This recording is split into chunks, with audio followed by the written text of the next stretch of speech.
Hello students, आज के इस वीडियो में हम ट्रिपल आईटीज की बात करेंगे। वैसे इंडिया में मोर देन 20 ट्रिपल आईटीज हैं, लेकिन मैंने टॉप की 6 सिलेक्ट की हैं और इनकी थोड़ी फुल फॉर्म भी चेंज होती रहती है।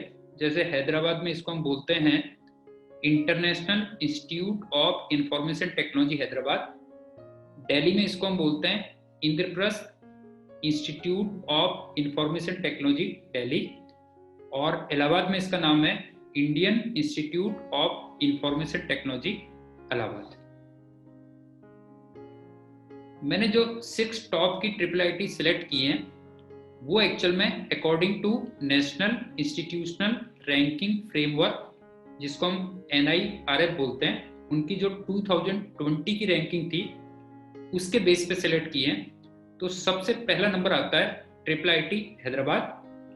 और आपको बड़ा सरप्राइज होगा कि यहाँ की जो computer science and engineering branch है CSE, वो कई सारी आईटी से बेटर है। और उसके पीछे लॉजिक देखिए कि अगर आप 2019 और 20 का इनका प्लेसमेंट देखेंगे तो वो ऑलमोस्ट 100% था, और जो हाईएस्ट सैलरी पैकेज था वो भी 75 लाख पर एनम था, और जो एवरेज सैलरी पैकेज है वो भी बहुत ज़्यादा हाई है, 25 लाख पर एनम। तो मेरे ख्याल से आप भी एक्सेप्ट करेंगे कि ये कई सारी आईटी से भी बेटर है। दूसरे पे आती है ट्रिपल आईटी दिल्ली, और तीसरे पे है ट्रिपल आईटी DM जबलपुर, और DM यहाँ पे बेसिकली रिप्रेजेंट करता है डिजाइन एंड मैन्युफैक्चरिंग को। फोर्थ पे है ABV triple IT M Gwalior, और इसका पूरा नाम है Atal Bihari Vajpayee Indian institute of information technology Gwalior. Fifth पे है ट्रिपल आईटी इलाहाबाद, और यहाँ की जो बीटेक आईटी ब्रांच है वो तो करीब करीब इंडिया में वन ऑफ द बेस्ट है।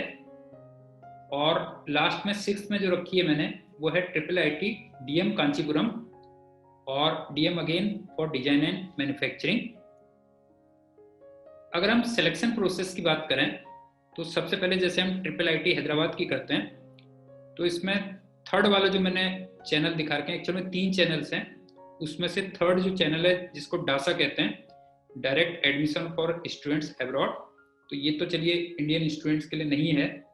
तो पहले 2 हमारे इंडियन स्टूडेंट्स के लिए हैं। तो पहला जो चैनल है वो ट्रिपल आईटी हैदराबाद अपना एक एंट्रेंस एग्जाम लेता है जिसको हम UGEE कहते हैं, अंडर ग्रेजुएट एंट्रेंस एग्जाम, और फिर उसका इंटरव्यू होता है।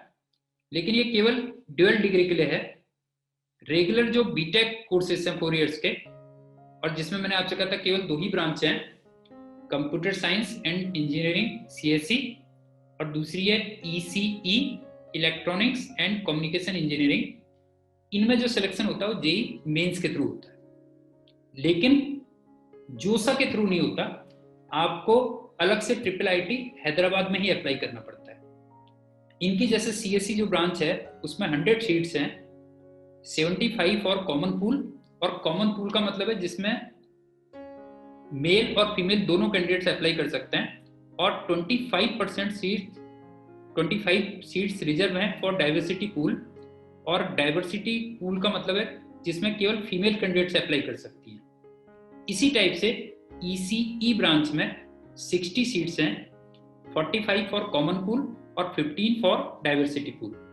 अच्छा, यहाँ पे SC ST और OBC के लिए कोई रिजर्वेशन नहीं है। दूसरा है ट्रिपल आईटी दिल्ली। इसके लिए मैंने एक सेपरेट वीडियो बनाया हुआ है, जो दिल्ली के टॉप के इंजीनियरिंग कॉलेजेस हैं उनमें सिलेक्शन कैसे होता है, वो JAC के थ्रू होता है, जॉइंट एडमिशन काउंसलिंग। तो आप लोग उस वीडियो को भी जरूर देख लीजिएगा। और इसमें लेकिन जो एडमिशन होता है वो JEE मेन के स्कोर के थ्रू ही होता है।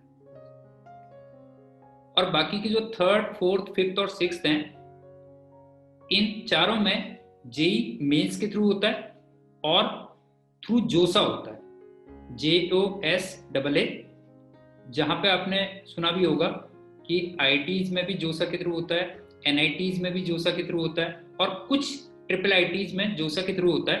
तो ये जो 4 ट्रिपल IITs हैं इनमें जोसा के थ्रू एडमिशन होता है, लेकिन JEE मेन का स्कोर कंसीडर होता है। अब अगर मैं कट ऑफ की बात करूं तो मैंने कुछ एब्रिविएशंस यूज किए हैं ब्रांच के लिए, जैसे अगर मैं CSE 4 कहीं पे लिखा है तो इसका मतलब है computer science and engineering 4 years, और इसी टाइप से अगर मैंने कहीं पे IT 4 लिखा हुआ है तो इसका मतलब है इंफॉर्मेशन टेक्नोलॉजी 4 इयर्स।